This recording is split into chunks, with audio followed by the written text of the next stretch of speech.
On a worldwide scale, some 22 million people suffer from active substance use disorder, and over 45 million people are directly impacted by addiction. Collectively, drugs and alcohol kill some 11.8 million people every year. That's almost double the total number of reported deaths worldwide from COVID-19, and yet we fail to see the magnitude of this universally accepted pandemic. Today, almost everyone you meet will know at least one friend or family member that suffers from addiction.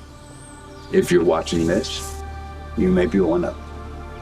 But what you're about to see is a handful of stories. Stories of hope, stories of encouragement, the stories we all need to hear. These are the stories, the true stories of transformation.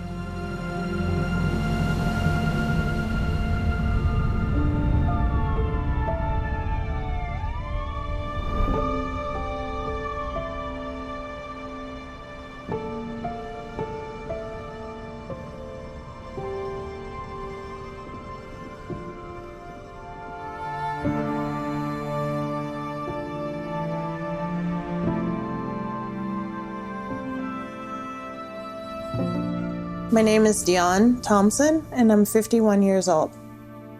When I was a child, I lived with both parents, my mother and my father. I was one of many children. My father used to say all the time that he'd raised 22 children and had never been on welfare a day in his life. That was something he was very proud of. Even though I had both parents in the household, it wasn't as wonderful as people may think.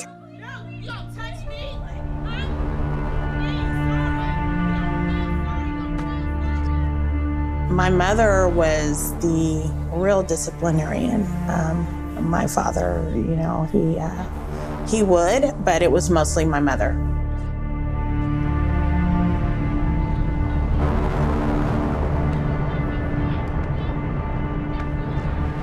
By the time she was done beating me, I had blood pouring down my back, my legs, my arms. And so that was probably the beginning of my road towards my addiction. So my name is Johnny Adams. It's Jonathan Adams, but I go by Johnny.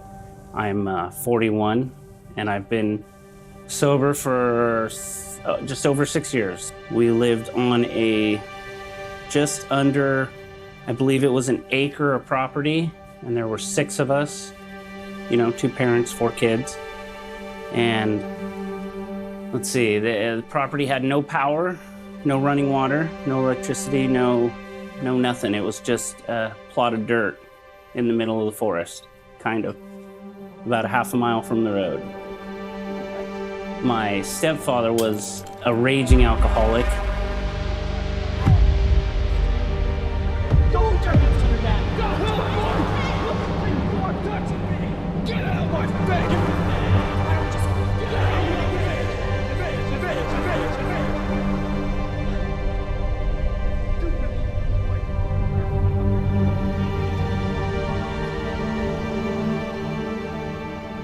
out. We're talking 2 cases of beer a day, probably, somewhere around there. So I grew up seeing it.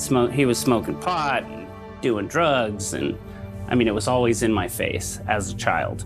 So I kind of grew up thinking, I guess you could say, that was okay, I was drinking and smoking marijuana and smoking meth, and probably back then I was smoking heroin a little bit here and there, mainly taking pills, things like that.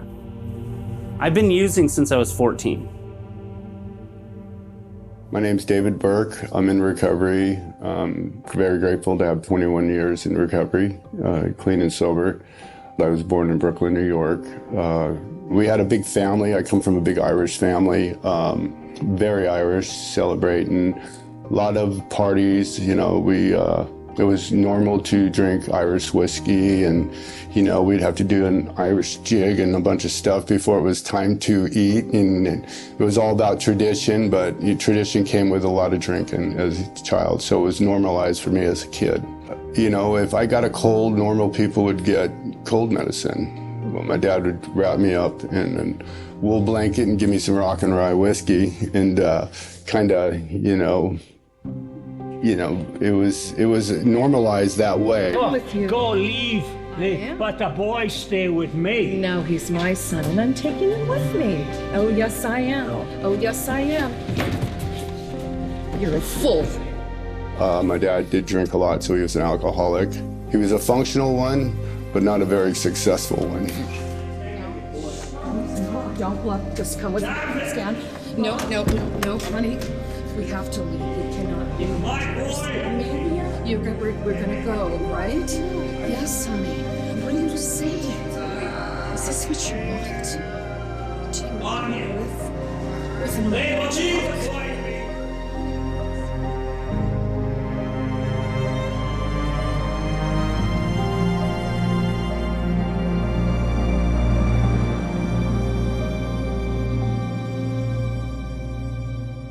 Well, I started drinking when I was 11, and I drank until I would OD and have to go to the hospital. Like, where I can excessively throw up and have to go to the emergency room. My brother, he was younger, but he had an older girlfriend who bought us the alcohol.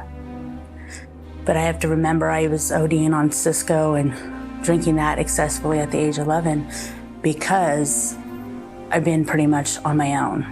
My mom, she's not alive. I don't really like talking about her, but I felt unwanted and not wanted around because my mom had younger boyfriends, and I felt like that's why I was pushed away.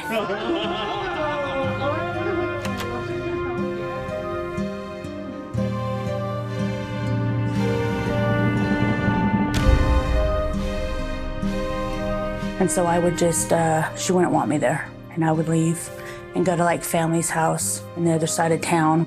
Well, when I was younger, I got caught stealing because that's actually how I would support myself. You know, stealing alcohol or what other people needed so that I can get money to drink. My name is Sean Lusing. I am 50 years old. And I would say that my childhood, I wasn't a terrible childhood. It wasn't a great childhood. Just in the work that I do, I've heard much, much worse stories than mine for sure. Because I'm trying to read. Well, stop. Stop. I'm trying to relax. Like, you're just nagging me. Well, you're ignoring me. I'm ignoring you because you're all drugged up. No, I'm not. You're nuts. No, I'm not. Stop. I personally believe that I was just wired a little bit differently. My parents divorced when I was 5 years old or so, 5 or 6 years old. And I do remember kind of very specifically blaming myself for that divorce, which seems a very odd thing for a 5 or 6 year old to do. So I personally believe that I was just wired a little bit differently than your average person, because I don't think your average 5 or 6 year old would take on that kind of responsibility. I went to a private school, and so when I went to school, like, my uniform had covered everything, so nobody saw anything. And I remember getting home from school, and one of my older brothers had come by the house, and they saw the marks on me, and they took me away from the house and took me to their house and called the police.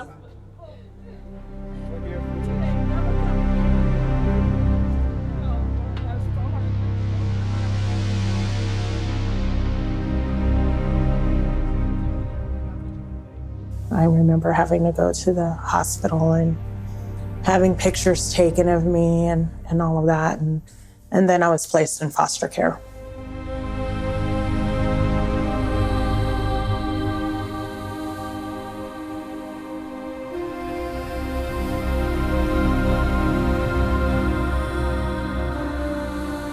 Do you know where they're taking me? We've got you now. When I ended up in foster care, that was my first taste of freedom. And that is actually when I drank for the first time.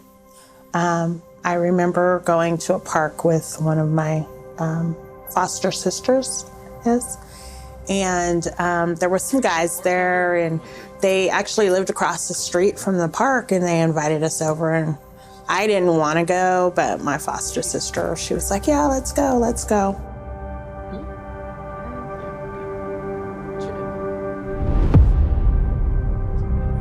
So I remember going in the house, and we were sitting there, and he gave me one of the guys gave me a glass, and I drank it, and I remember choking. I'm like, oh my God.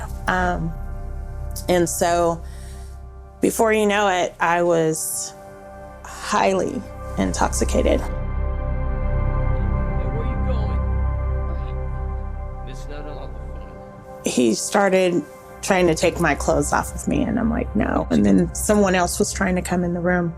And all I remember is getting up and Hey, running. where you going?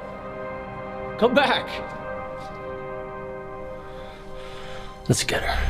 And I ran out of the house, across the street, back to the park.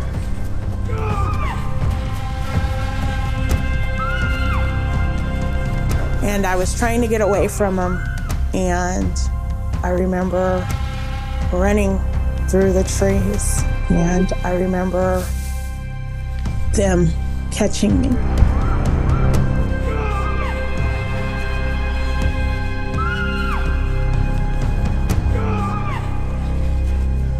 And I would pass out, and I'd wake up, and I'd see another face in front of me.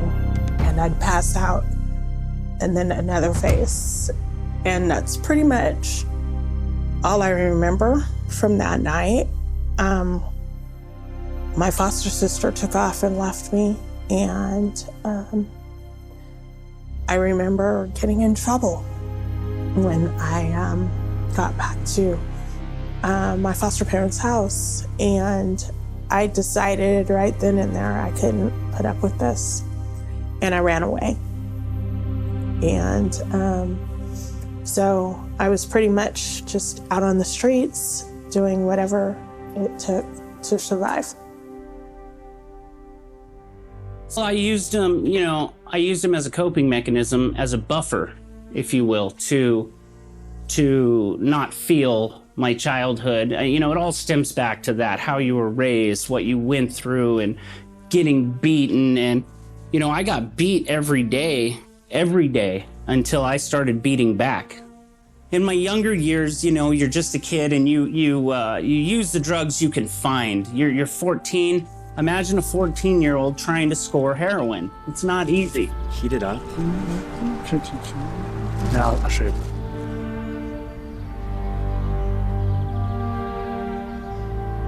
No one will sell you heroin at 14.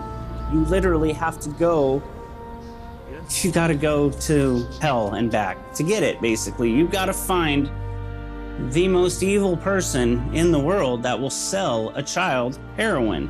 So I met some rather not nice characters, and eventually found some guys that would sell it to me.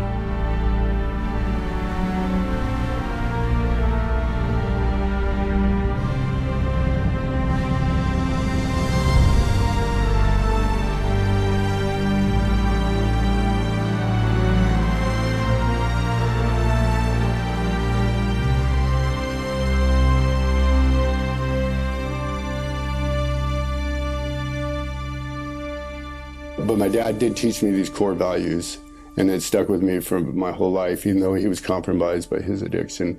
It was how to respect a woman, how to respect yourself in the process, and society at large.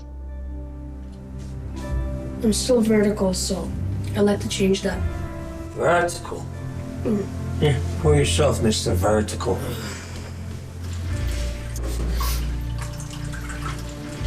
Three things you need to know. Number one is knowing how to respect a woman. Yeah, Well, you got to do it on maintaining your own self-respect. Yeah. Your self-respect and the society in general. Right. Yeah, that.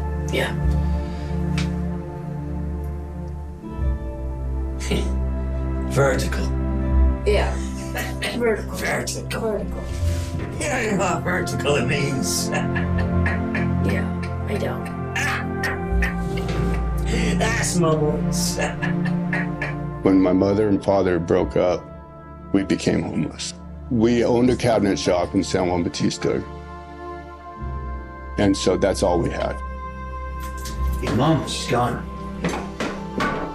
She's gone. Yeah. I drink for you. But I need you to stay in school. You understand that? You're staying in school. Yeah. Here's what we're gonna do. There's a loft. Yeah. You know why? Because that's what we got.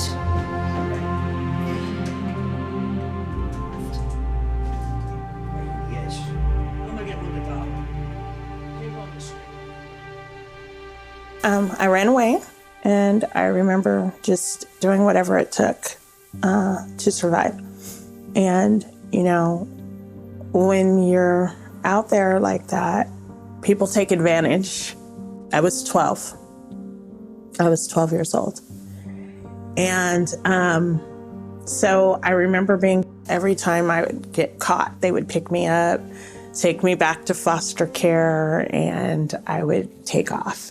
And so I remember being in foster care again after they had picked me up for, I don't know how many times. And so my sister had asked me to come over and babysit for her. And so I did. And I remember sitting there and watching them, and they were having so much fun, it seemed like. And so I wanted to be a part of it. And that was pretty much the end for me for many, many years. I would babysit, and they would pay me with meth. And so that went on for quite some time. They would put me in foster care, I'd run away. They'd put me in foster care, I'd run away. And finally, one day, they decided to take me and place me in a group home. And so I remember being there, and I went out with some of the girls that were there, and we were drinking, and I remember smoking weed with them. And the next thing I knew, I woke up strapped to a bed. Whatever we were smoking had been laced. And I don't remember any of it, but I heard some of the story. And so I remember waking up, and I was in a mental hospital because apparently I had flipped out and kind of lost it. And they said that one of the counselors in the group home had tried to hold me down, and I was on my back and literally picked her up and threw her across the room. Don't touch me, who are you? And so after being released from the hospital, I went back to the group home, and once again, I ran away. And I'm just driving down the street, going to get lunch, I'm sure. Nothing about it, nothing major. Just driving, and a car hits me head on and buckles the truck. You know, the bed of the truck is like this, and the cab's like this. So, I mean, it hit me. And it messed up my back, and it's still messed up to this day. So I was put on a stretcher and taken to the doctors, and they put me on Norcos for the pain. and I was on the Norcos for probably 2 years, probably maybe less, maybe more than right around 2 years. And I was taking 4 to 6 a day, prescribed. And eventually the doctor goes, okay, you should be good now, so we're gonna cut you off. So I was still in pain. I'm still in pain to this day, so it hurts. So when he cut me off, that's when I really went into the streets and really found, like, I would buy any Norcos I could find. And I got to a point where I was eating, you know, I'd look at my hand, I'd dump some in my hand, and 17, 20 at a time, pop those twice a day, once in the morning, once that would wear off, and I would pop more in the afternoon. And I did that for some years. I've been in and out of jail my entire life. So I remember one time I was released at noon in the morning, and I was back in jail by 5 o'clock that night. John, we get back, get back. I want to see my lawyer. You will not get. I want to see my lawyer. John, I want to see my lawyer.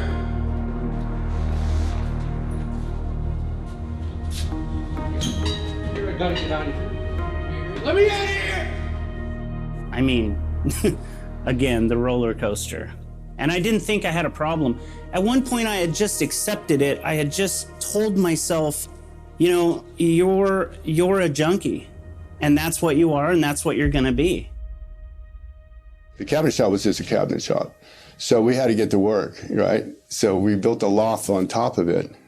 We're craftsmen. So we built a loft on top of it with a bed and stuff like that. And, you know, however we could cook. So, but that bond we had between each other was so strong. It was just like, we're gonna get through this. You're ironing first, right? Yeah. Tell me when. Hey, When? that's a good pour. Drink it. So you take your tool and you run it across the wood first, right? And then you sand her down. You can finish that. I know you got it. There you go. There's an Irish lad for you.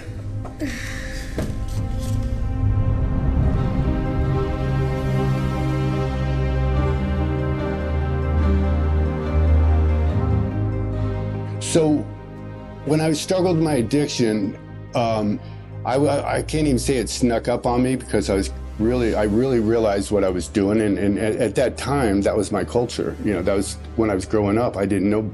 It was a time like in the early 80s, like in 1980 and stuff like that, where cocaine was just coming in, hallucinogenics, you know, acid, mushrooms, mescaline, you name it. You know, it's just like, you know, we kind of did that dance and stuff. And then, you know, the alcohol, you know, it was just normalized for me because it was going through the stuff, but the whole time trying to function in life. From early on, since a child, I just block everything out. I don't remember my mom getting beat her whole life. My brothers all do.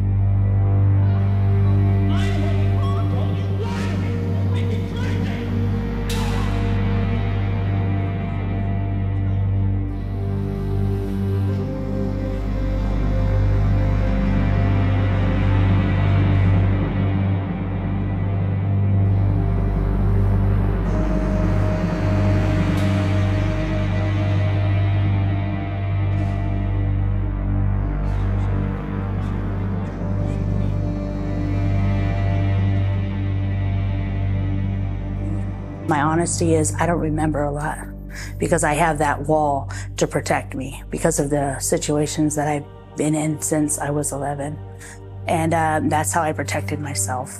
Those are like why I don't remember portions. I was on so much pills and marijuana and like alcohol, you know, so because I have been doing opiate pills for a long time.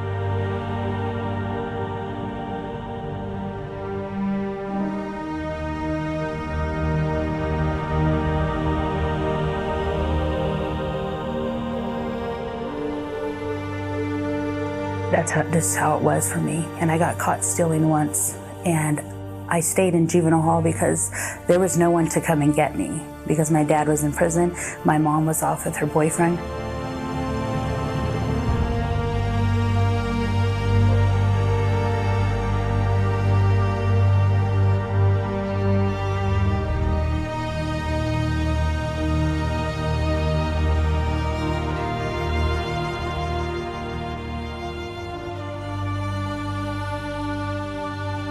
So I'm a pretty smart guy. I was in the gifted classes, but I didn't really fit in there. I was athletic. You can't tell by looking at me now, but I was athletic. And so I didn't fit in with the jocks or anything like that. Until freshman year, sophomore year or so, I discovered a whole nother class that I did fit in with, and that was the stoners. And so I certainly fit in there, and it's founded people that kind of, thought like me, that, kind of were looking to trying to escape myself, is what I would say, is that I didn't think I fit in anywhere. And so I was trying to kind of find a way to fit in somewhere where it would be okay to be me. And I had a really hard time finding that until I discovered drugs. Back then, it was not okay to be me because I wasn't enough. I wasn't good looking enough. I wasn't strong enough. I wasn't smart enough. I just wasn't enough. Let's just face it, man. I'm not good looking enough. I'm not strong enough. I'm not smart enough. I'm just not enough, period. Whoa, just calm down, okay? Look at me. You're fine. You're good enough, okay? Just get it together, all right? But, if I get a little bit of alcohol in me, there's a reason they call it liquid courage. All of a sudden, I'm smarter, I'm funnier, I'm better looking, I'm a better dancer. I can't dance to save my life, but I could when I was on alcohol. And so it made remarkable changes in my psyche, and that's why it's such a powerful thing, is that, if you're in that state where nothing seems to make you okay, but then all of a sudden you find this thing that makes you okay, how can you not do it? And how can you not do it at every possible opportunity? Bro, I've had like 6. Yeah, okay. All right. Wait, bro. That girl. Which one? On the right. I like her. Well, she's already mine, so you gotta find a different one. She's already yours? Made eye contact with me. I ended up giving birth to my daughter when I was 16 years old. I gave birth to my first child. I have 9 children total. And so I gave birth to my oldest child April 10th, 1988. And I was 16 years old. And this guy ended up becoming my pimp.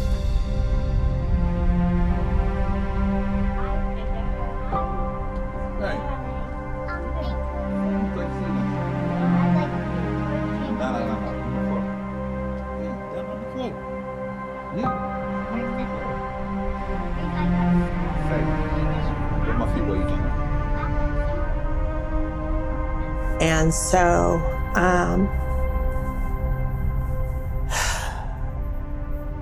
I remember him putting me out on the streets at first and wanting me to find massage parlors that I could go and work in, but I was too young. So he had me out on the street for years. And I remember one night I was out on San Pablo, right in front of the Shell station in Oakland. And he was parked across the street watching me. And I remember one of my younger sisters was actually with us that night. And so I'm out there and I remember this car pulling up. Hey, sugar. What's going on, girl? Looking for a date? Yeah, let's party. Got some party favors? I got a few. Okay, you got a friend? Oh, you got a party favor too?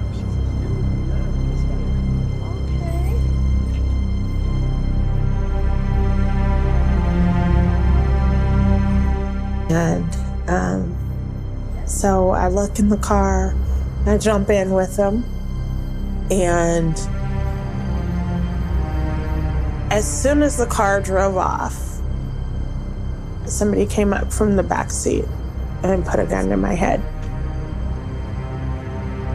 I'm gonna have a good time. Let's get some party favors out now. We don't need to. Honey, How about you take your clothes off? No, please.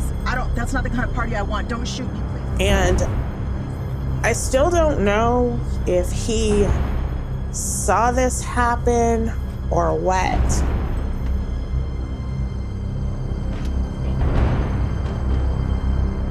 I get out of the car and they make me get on my knees. And just as I get on my knees, I remember seeing headlights. And they jumped in the car and took off. And it just so happened to be him and my sister. They had found us. And I know that those guys were about to kill me that night. Well, by this time I had actually married him. I was married to him. I was married to my pimp. And it was a love-hate relationship.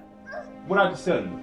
Food on the plate, man. I ain't worried about none of this. This is your fault. This is your problem. What did I just tell you? I'm busy and I gotta change the baby. Food on the plate, man. It was a love-hate relationship. You know, I really thought I loved him and would do anything for him.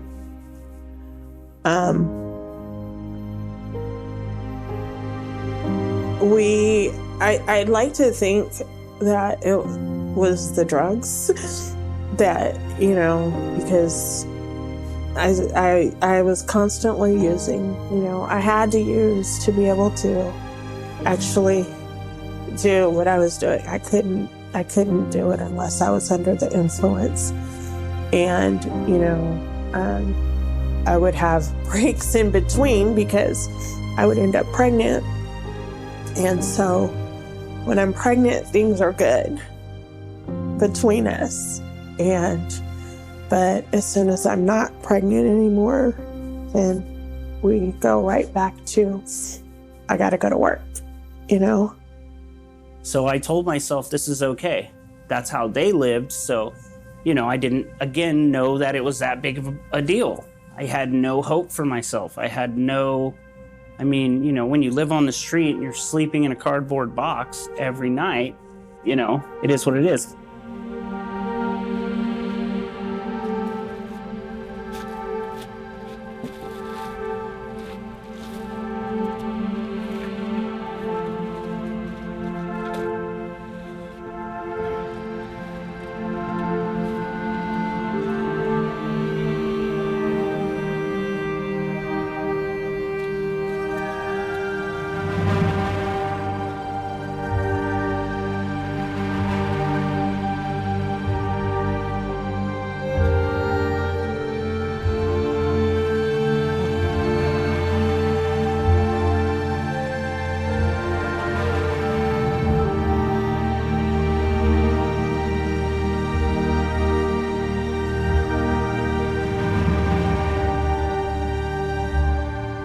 I remember I found a place. The very first moment I realized, oh my God, I'm homeless. Like, this is horrible. Where am I gonna sleep tonight?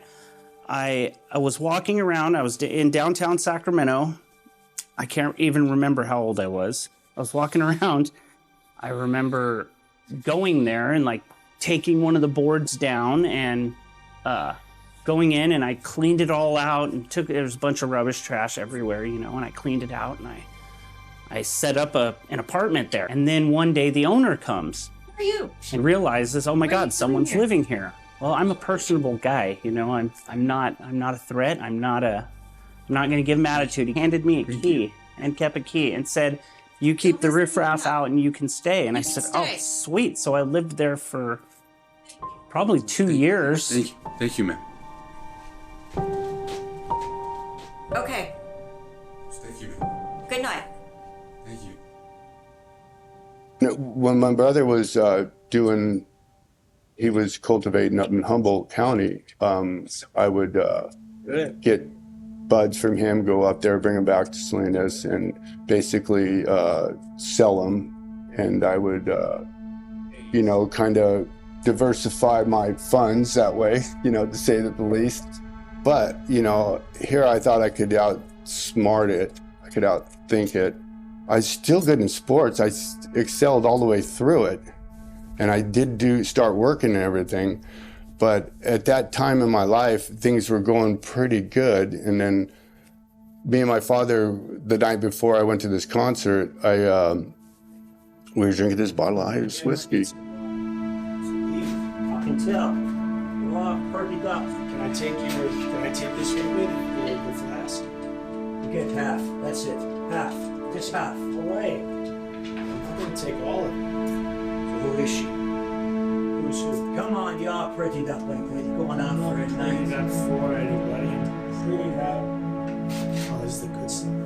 Hey.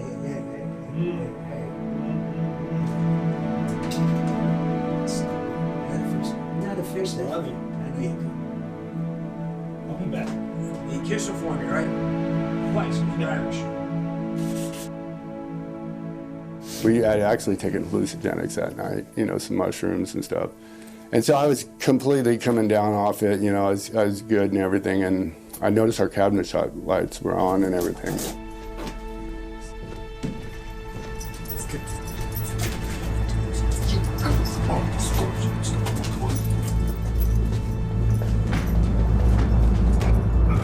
When I saw the lights on in the cabinet shop, I knew in my gut there was something wrong.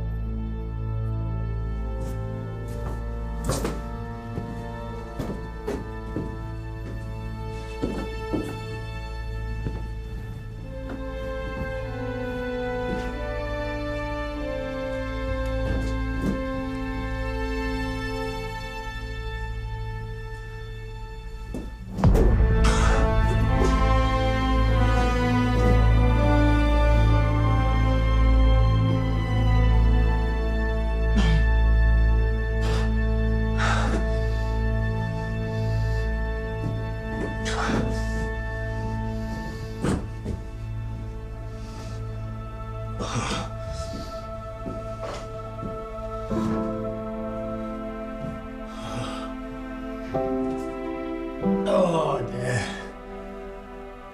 Oh, Dad.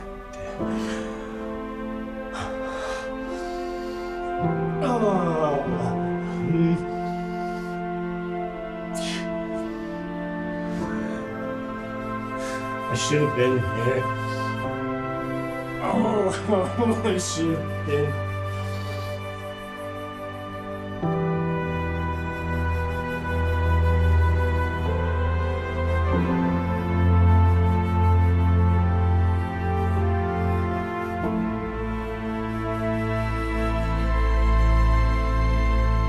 And then the police showed up, and it was just like I just started shaking, and it wasn't like I was scared. It wasn't like I was numb. It was just like, I was really present with what reality and my future had in stake.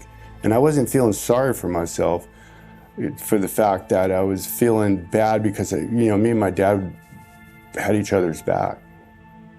And so when I lost him, I had nothing else in life. I had nothing else in life left. Anyways, I lived with my boyfriend, and I tried to go to school, but I ended up just smoking weed, partying. I didn't think I had a problem.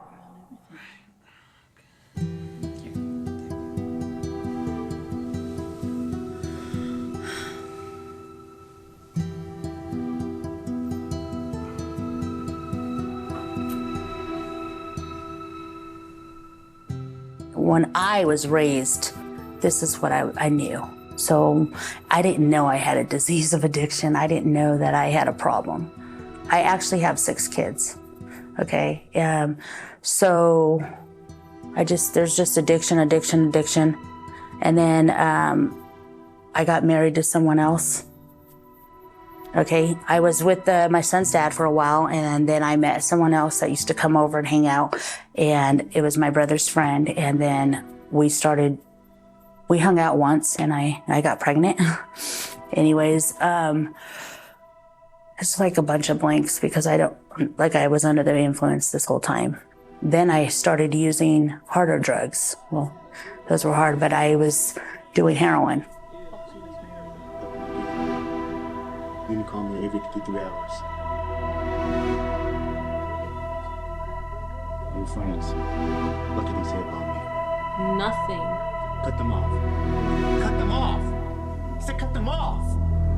But I noticed over the years that friend list got smaller and smaller, and the reason for that is that I would go out and be drinking crazy amounts of alcohol, and not everybody would do that. Not everybody thought that was okay, and it just seemed so normal to me that why wouldn't you drink that much or indulge in that many other drugs as well?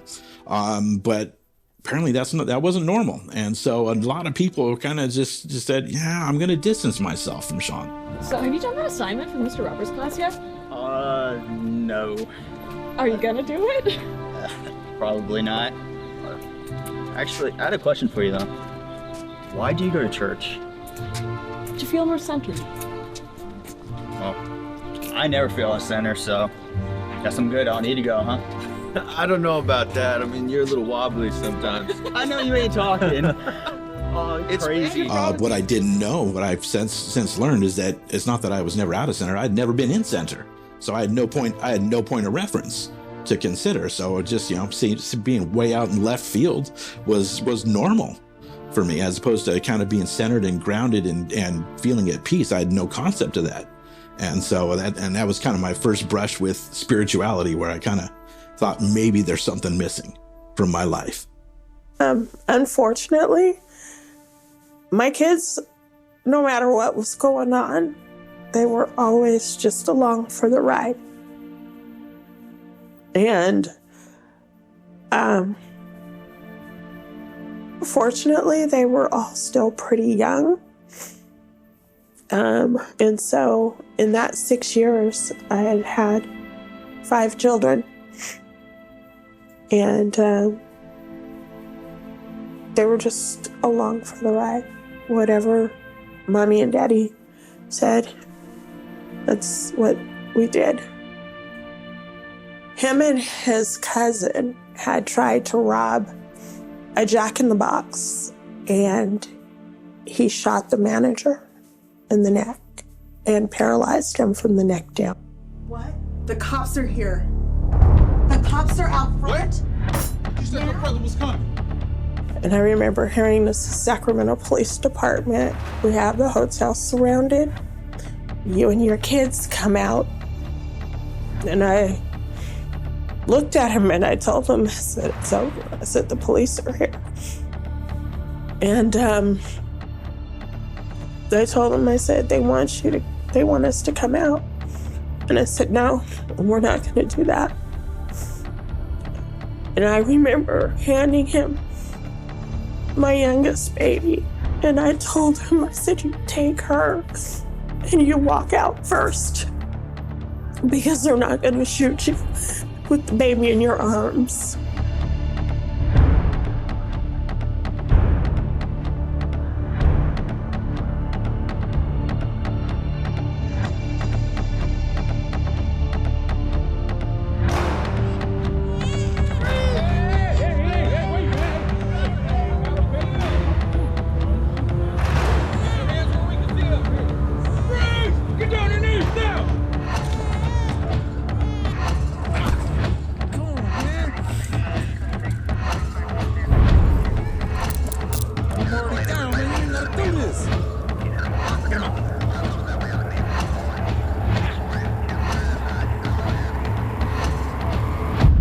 I knew it was over, like, life as I had known it was over.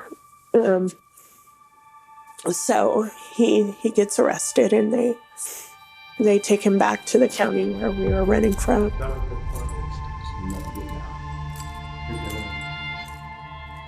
Let's go. Now I've got 5 kids, single mom, no job, strung out on drugs. And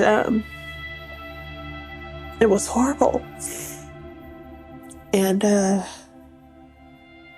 didn't know what to do. I didn't know what to do.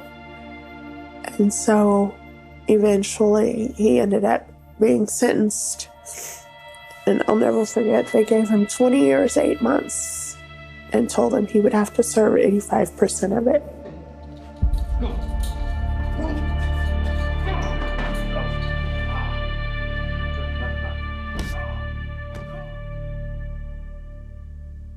We would leave my kids with my aunt and uncle, all the 3 kids, with my aunt and uncle often, so we can go use and find ways and means to get more.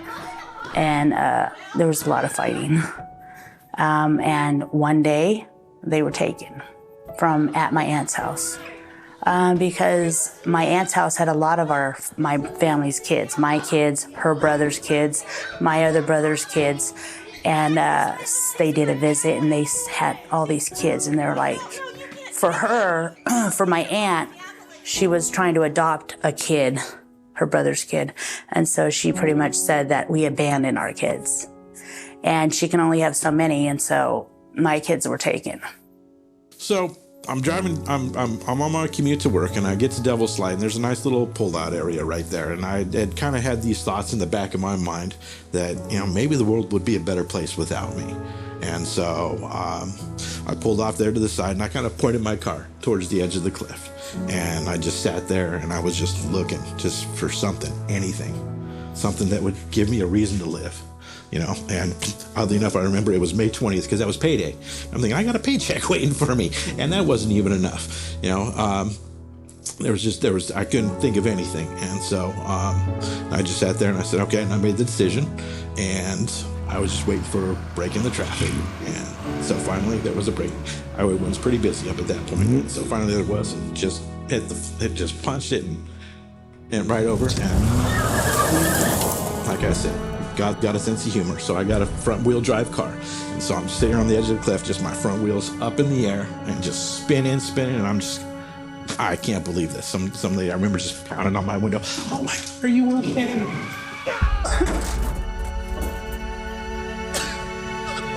you hurt? Are you okay? You could have killed yourself, man. You gotta get out of this car. Do I need to call an ambulance?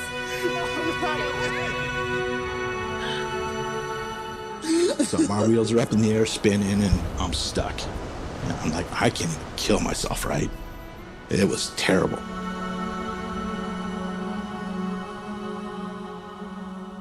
I ended up I think I was in 8 different rehabs, and none of them worked. None of them. I didn't get the message. It didn't click, But eventually, for whatever reason, I caught a case. I was caught with, in 2015, I was caught with half a kilo of heroin, $30,000 cash, and 23 firearms.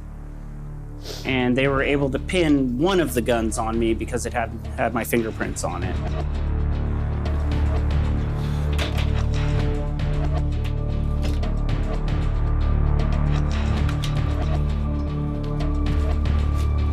Hands up! Hands up! On your feet! On your feet! Did 18 months in solitary confinement in Sacramento for shooting a police officer in the ass.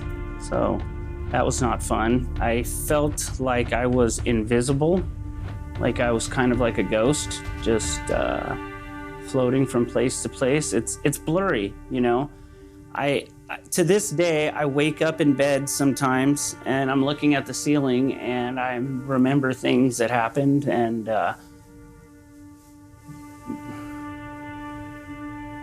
bad things that happened. And the drugs take control and they want you to do what they want you to do. And when you're on that particular drug, you are a slave. It's a 24-hour a day, 7-day a week, 365 job. You don't get to do what you want to do. When you're addicted to heroin, you do what heroin wants you to do. And that's that. That's the end of it. I'm so tired of this. Tired of what? The world doesn't revolve around you. I still was angry. I still had resentments of things, of my childhood, of things that happened during my, since I was little, even to my adulthood.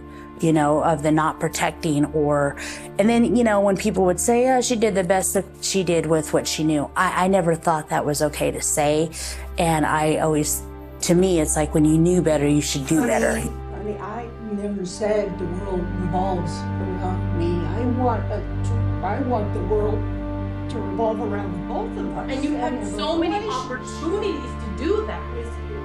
You mess up every time. I'm trying. I'm trying. You know, I'm trying, honey.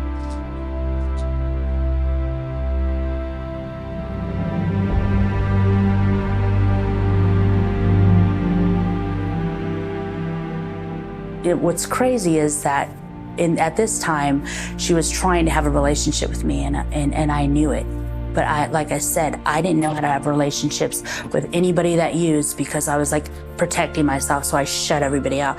And she would be, she would tell her friends like, oh my God, Christy called me today, or she let me watch a movie today, and you know, so I was supposed to go somewhere to an appointment. I was gonna drop my daughter off with her because I would let her see her sometimes. She was at one of my friends in recovery's house.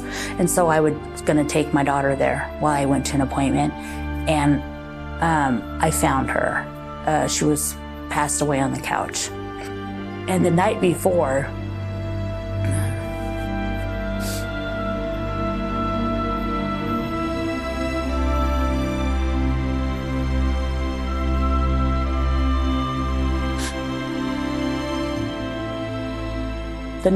I was pretty mean.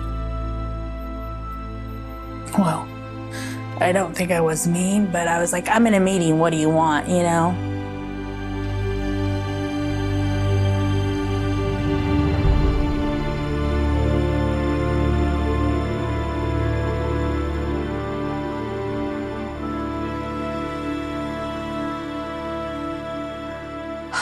And I ended up using that day.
So after being left alone with all these kids and being strung out on drugs, I started going in and out of jail. And I ended up on probation. And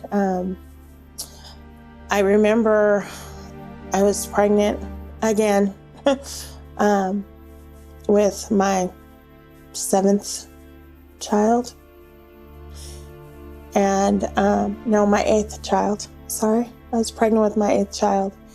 And I remember getting a phone call, and it was my sister letting me know that my father had passed away. And here I am, I'm like 8 months pregnant and still using.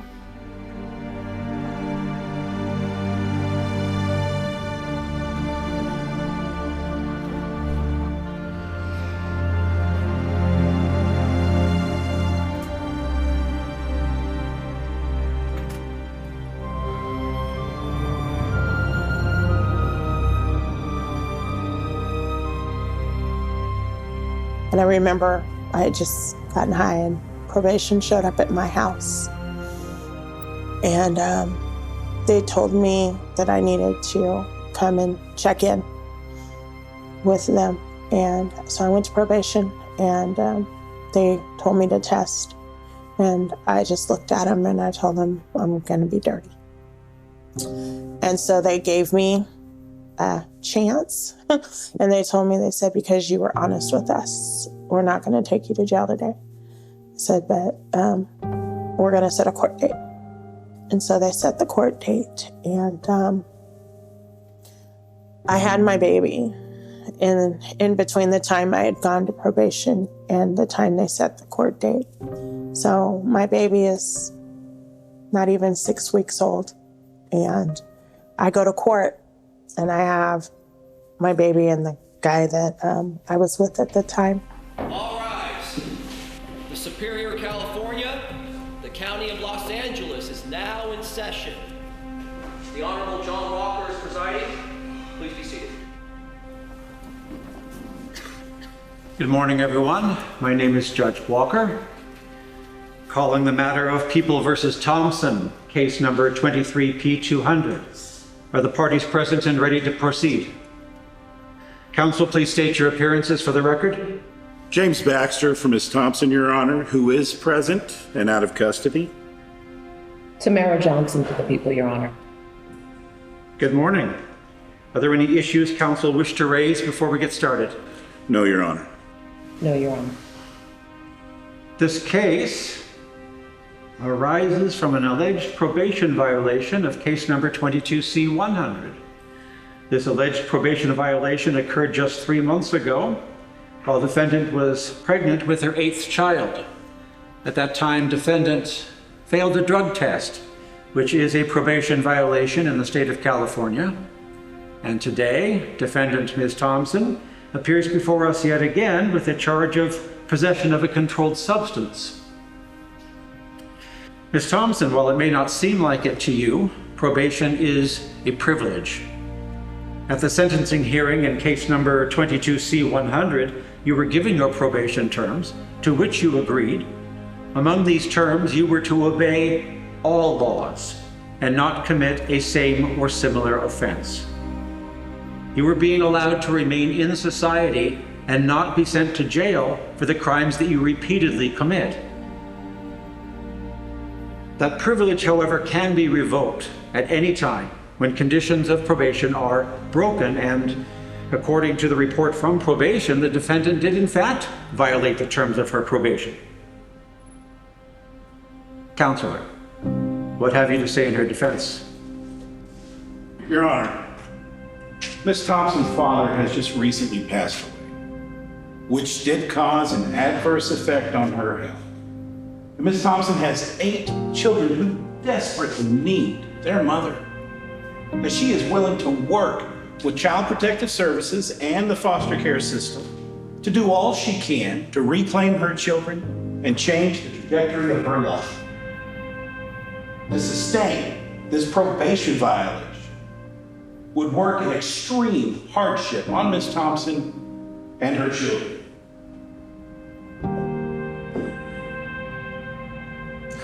And what say the people? Your Honor, the defendant has had several chances to clean up her life and to take control of her family. Unfortunately, she has squandered each of these chances and taken advantage of the several opportunities that the court has so graciously given her. The people move that the court adopt the recommendations as set forth in the probation report, and that the defendant's probation be immediately revoked, and that she immediately be remanded into custody.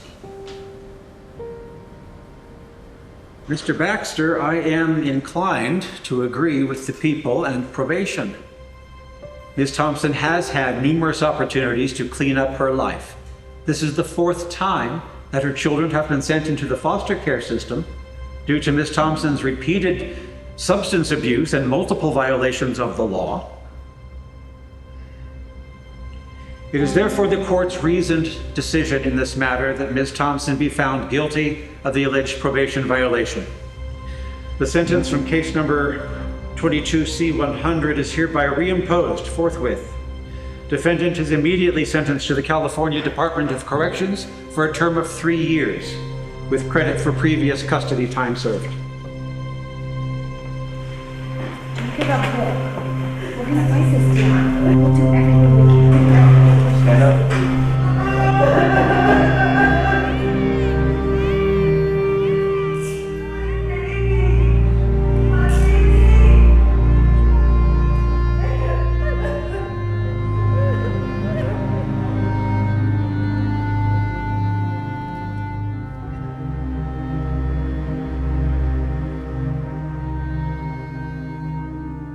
And then I ended up arrested for grand theft auto, which I did not do, but nonetheless, I went to jail for it. When they were like, we're gonna take your kids and like telling me that, you know, these things, I was so much in shame, I just cried through it. I didn't try to say, oh, I wanna get help. I didn't say anything because I felt worthless and they were taken.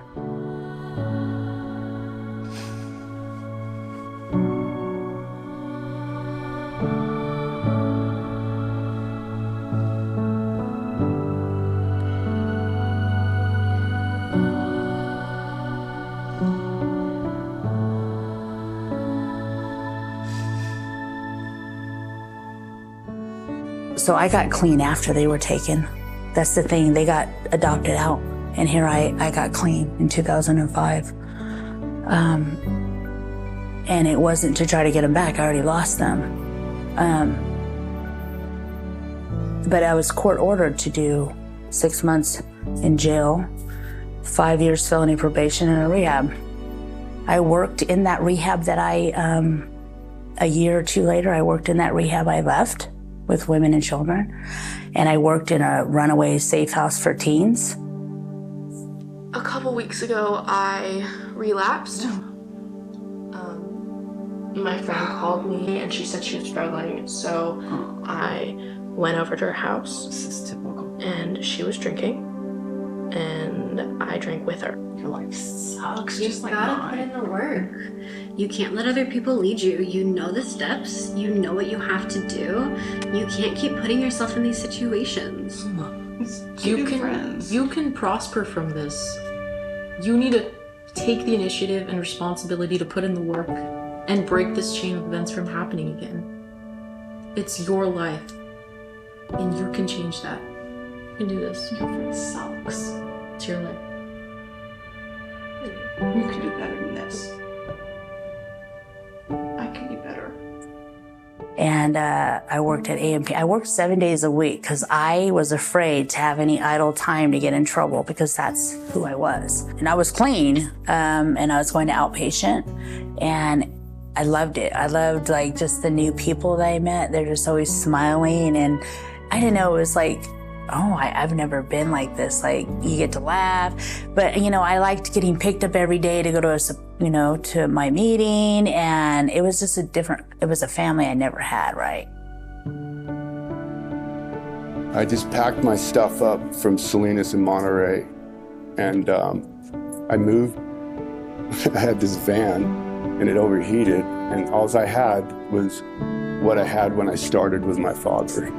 But instead of the cabinet shop to live in, I had my van.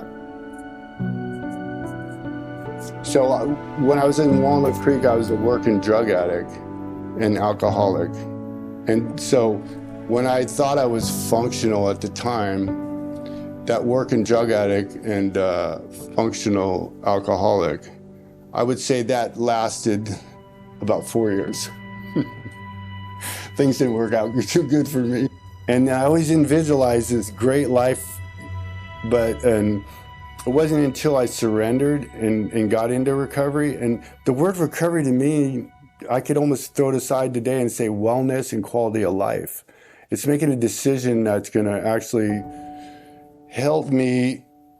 And when I'm secure in my recovery, it takes away the insecurities of people that I love to be around me. And I noticed they didn't want to be around me. The judge came to me and said, David, I want you to change one thing. I can help you, but it's going to have to be everything. Now, I can help you, but it's going to have to be everything. So what does that look like? Well,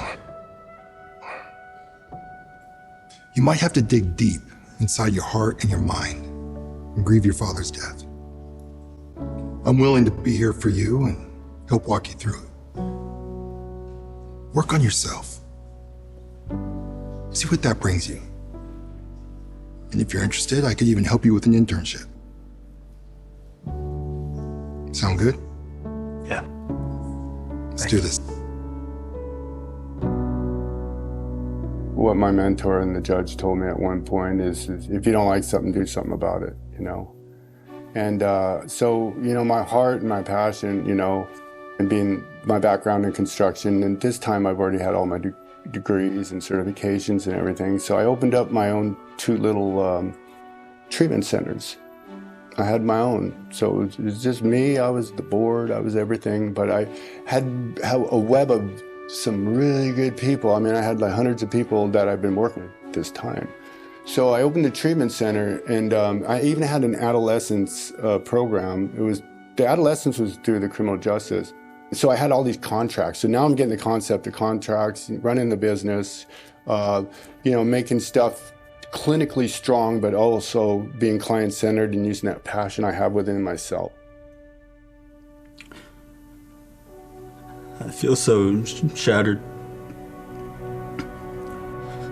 so alone. And so October of 2000, that's when I really started. And I checked myself into a mental facility because I didn't want to live. I didn't want to die. I didn't know what was happening.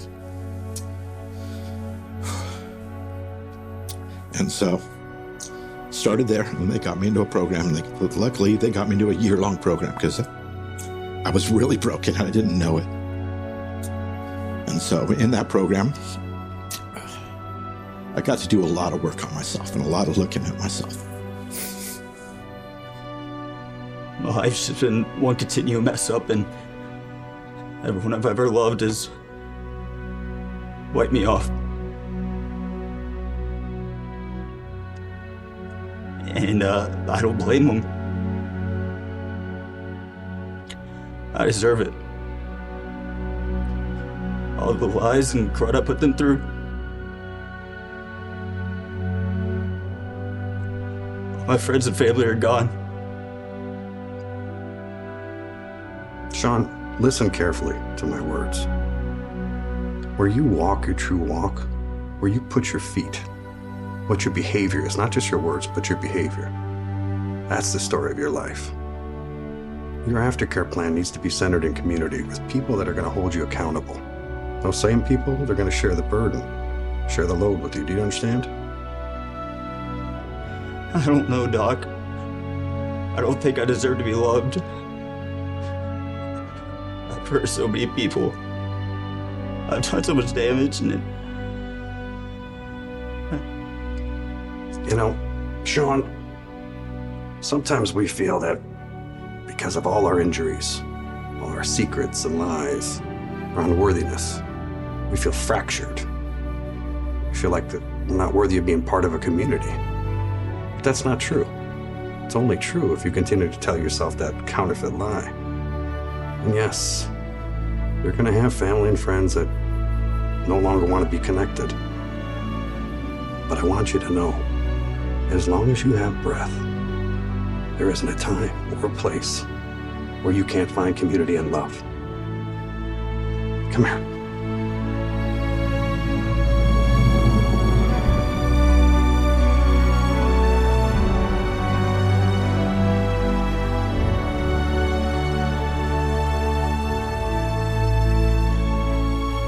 I didn't meet my conscience until the day I decided to get sober.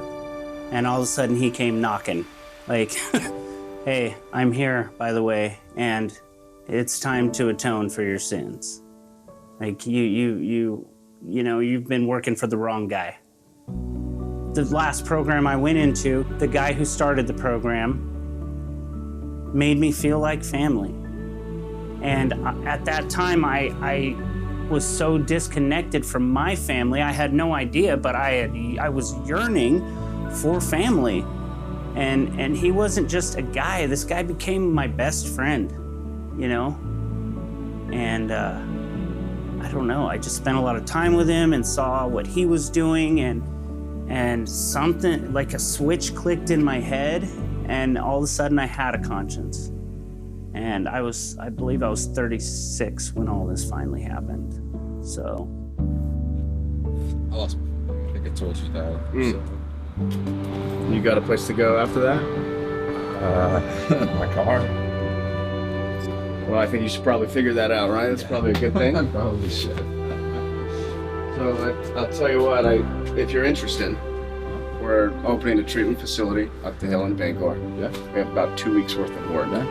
If you're down, you do the 2 weeks, I'll give you a month of funding. Really? Does that work? A month? Yeah. Yeah. Yeah? Yes. All right, man. Sounds good. Okay. So what's the plan after that? Mama call. That's great.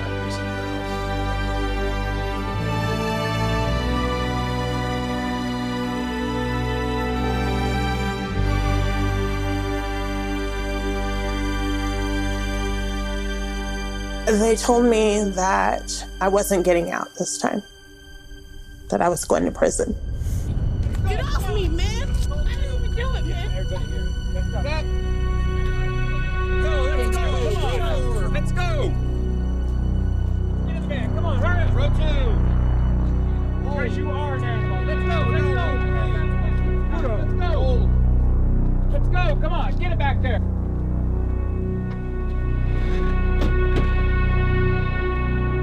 They literally tell you, sit there and think about your life choices that got you to where you're going. And I remember the feeling when that bus pulled into the Sally Port and that gate closed behind me. And I knew there was no getting out. This was it. And so I remember going through receiving, and they have all of us women. There's like 50 of us in a room. No clothes on. And just the whole intake process was just so demeaning. And I remember being put in this cell, and I'm like, oh my God, what is this? The things that go on in there, it's sick. Because, like I said, I had been out of prison for 2 years and was about to discharge parole and started using again.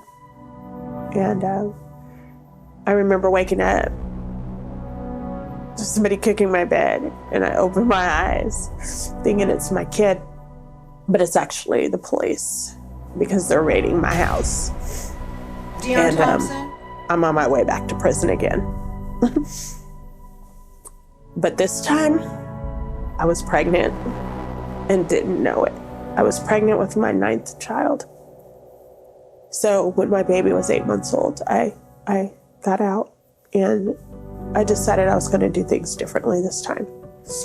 And so I paroled to a rehab.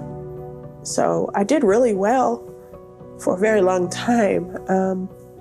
I ran into someone that I had known 20 years before, and he had told me he had changed his life, and I had to. And so within 6 months, I married him.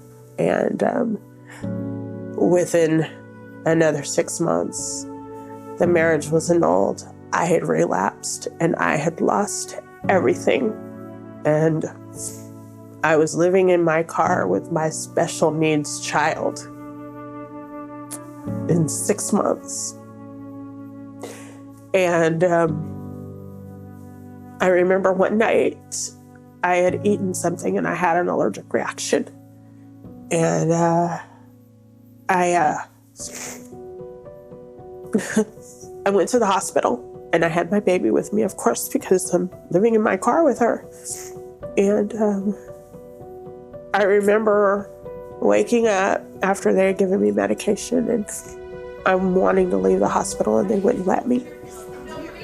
And I immediately knew why. And so I remember looking down the hall, and here comes 4 police officers with CBS.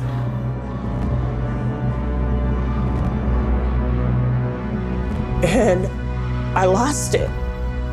And it literally took all of those police officers to carry me out of that hospital, because I was not going to lose her, not this time. And so they allowed me to call my oldest daughter, who came and picked my baby up. And they told me that I had to make a safety plan. And so my daughter took her, and they released me. And the next day, I was calling around to get into treatment because, see, addiction doesn't care. And you can stop using forever.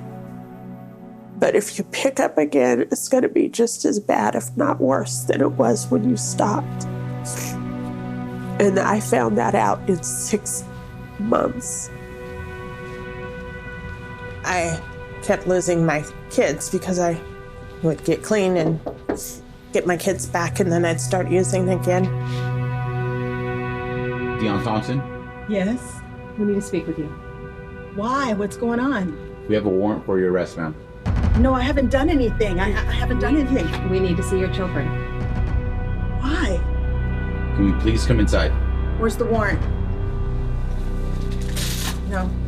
Where's the warrant? I received a call from someone who let me know that they had gotten my name from the last treatment center I was in, and that if I was serious about my recovery, that they could help me. And I didn't trust them at first. And I let them know, if you're playing with me, I will find you. But they asked me when I could leave. And I said, I can leave today. And they said, what about tomorrow? And I said, tomorrow's fine. And that's when I knew that God was stepping in to do for me what I couldn't do for myself. And so I flew to Southern California the next day, and I went to treatment. And my insurance lapsed, and they didn't care. And they kept me there for 90 days. And I decided, I'm not going home. I'm going to stay here. I'm going to stay down here. And so I found a place, and I went and I got my kid, and we went back to Southern California. And things didn't work out so well for me. Things had gotten so bad where I was. My roommate was actively drinking every night. You can't stay here. What are you talking about? You gotta stop. It's not funny. You gotta get rid of this stuff. Whatever, dude. Get back from rehab. You think you're better than everyone else. I understand, but don't worry. You'll do great. You'll do great. You got this. No, you gotta get rid of this stuff now. It's not. Well, then you need to go. You can go. You can go. Go. No, you go. You go. What's wrong with you? I just couldn't take it anymore. And so I packed up my things, and one of my other daughters drove down to help me, and we packed up everything that I could into my car and my daughter's car, and I drove back.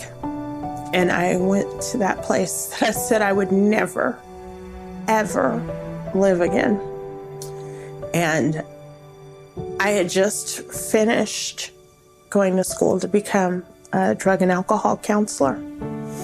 And so the place where I was going to, I was like, there's no treatment programs there that I can work in. And so I was like, okay, well, I'll go there for now, and I'm gonna have to make some other plans. So I go back there, and when I get there, someone tells me about a program, and I'm like, okay, well, I'll try it, you know. And so I went and I interviewed, and they didn't have a paid position, but I could intern there. And I said, okay, that's fine. And so I interned there for a year. And, you know, that's when I realized that when I stopped making plans for my life and allowed God to do what He wants to do, everything falls in place. And so I have now been at that company for years. And I work as a supervising substance abuse counselor.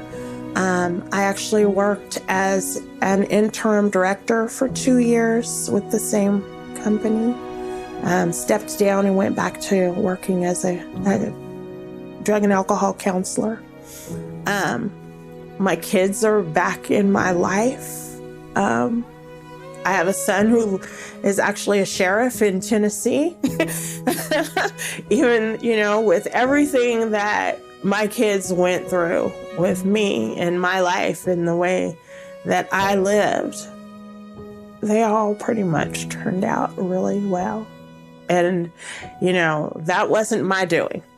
That was definitely God's doing. Because had they turned out the way they should have with the way that my life was, they wouldn't be where they are today. And so today I practice allowing God to do his job, and I just listen. And I do what he wants me to do today. Because when I do that, my life is amazing. And I'm no longer that person that I used to be. And there's no way I could have done that on my own. I don't know what the future holds. I know that today that I get to do a job that I love, so I don't consider it a job. I feel like I get to do what I love, so it's not really a job. I feel like blessed in that area, and that I can do anything that I set my mind to. But I know that I always want to work in the field of being a counselor. But who knows? I know that I'm going to be successful, even if that's just being a grandmother, a mother, and raising kids that don't have to be in an environment like I was raised in, that has a present parent, that has memories, that gets to be heard. I grew up in recovery to be a woman with integrity and, feelings. And I just grew up into a woman I don't even know, but I like her. I really do. I feel blessed that I'm honored that I get to live clean and not have to take something to change the way that I feel because I hurt or someone hurt me. I ain't my addiction. I'm whoever I want to be. And I don't want to forget where I came from because I don't want to be back using again. And if I stop doing all these things that work, like having a higher power, working on myself, doing all the stuff that's been working, I won't stop them because they work. Why would I stop doing something that works for me? I won't. I have this partner, we have this recovery centers. And so we created this behavioral health system. I've come from being homeless. I've come from a broken soul as a kid, just climbing my way to find some direction in life. I met my partner. We kind of created something bigger than ourselves that just really is healing. And it's a true version of hope, health, and healing. I would say we have a behavioral health system and treatment centers to where it's a multi-million-dollar industry, and we're one of the main players in it. I went from being homeless to being maybe a multi-millionaire, but at the same time, I still answer the phone. I'm solid as far as it goes, and I feel confident. And I can say the biggest thing I always say to myself, at least I got it right the second half part of my life, because, it feels good. It really does. So today, I feel so blessed. I feel healthy. I practice what I preach. I work out. I eat healthy. I have love in my life. I think love will heal anything and everything that you put your mind to. And if you're true to yourself and you actually don't suffer in silence, reach out and ask for help, the world is your oyster. My self-worth, it came back, it was a long time. coming back. And so I would love to say that as soon as I got sober, I immediately felt worthy, and that just wasn't the case for me. And so it started off small. I remember I had a professional tell me, says, you know, if the best you can do is start small and just say, hey, you know what, I'm not going to ruin this person's life. And that's how I had to start, is that, you know, I'm not going to be a wrecking ball through absolutely everything. You know what, I might actually be able to be positive at that point, just maybe a little bit. And that was all I could muster to begin with. And slowly, but so, you know, maybe I can be a little more positive. And now it's to the point where, you know, maybe I can actually help. Maybe I can do good in the world and spread good throughout, as opposed to chaos and confusion and anarchy. I don't think I'm anybody special or anybody of any kind of real remark or anything like that. I'm not going to, you know, change the world on a global scale, but I would like to consider myself, just if I can change a handful of people in my life, and then they can go out and change a handful of people in their life, and slowly, I mean, much more slowly go out and spread positivity, love, and healing. Again, I don't think my story is too unique or too terrible. I know I've heard far worse stories than mine that have gotten sober and stayed sober and live happy, healthy, amazing lives today. So I would say no matter how far you think you've gone, you can come back. It's a constant battle. It's a day-to-day battle every single day. My counselor told me that no matter how many days, how many years, how many whatever your clean time is, your addiction's in the back of your head doing push-ups right now, waiting for you to go, oh, I could do one pill. I could take one hit. I could do one shot. You know, your addiction's in the back of your mind doing push-ups, waiting for the right moment to come out again. I believe God had a huge part in me getting sober. And I didn't think that at first. I didn't believe in God for a long time. I didn't think God was there, because if God were there, why would he allow children who are innocent at the time, why would God allow them to be in this situation? So for a long time, I didn't think there was a God. And then eventually, when I got sober, I started seeing miracles happen. You know, when you really get sober, that's when the doors open. That's when the miracles happen. That's when you can see God. So I will say that I was a general, a lieutenant for the devil for a long time, because I was doing his work. So yeah, God played a part of it, but he might have been mad at me for a while. And I think eventually, when I went to the program I think God and I got right with each other. So yeah, I had to switch sides, if you will.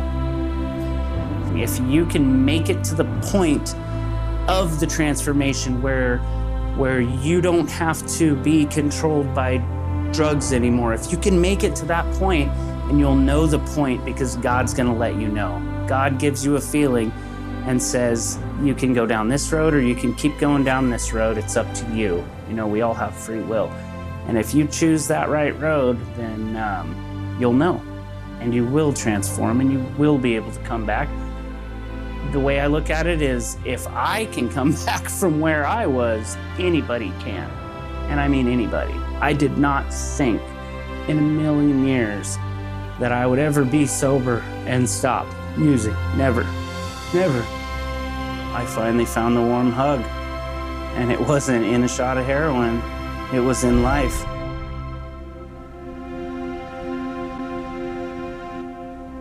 Hey everyone, I'm Stephen Baldwin.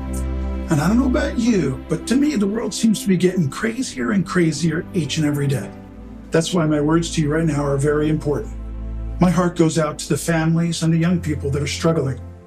Studies have shown that some individuals may be at greater risk for substance use disorder due to a genetic predisposition, and seeking help may be beneficial to the health and well-being of the entire family.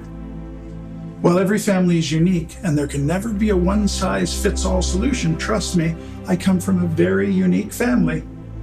Scientific research shows that professional support often plays a major role in recovery. If you or a family member is experiencing substance use disorder, you don't need to suffer alone. The door is open today for treatment and help.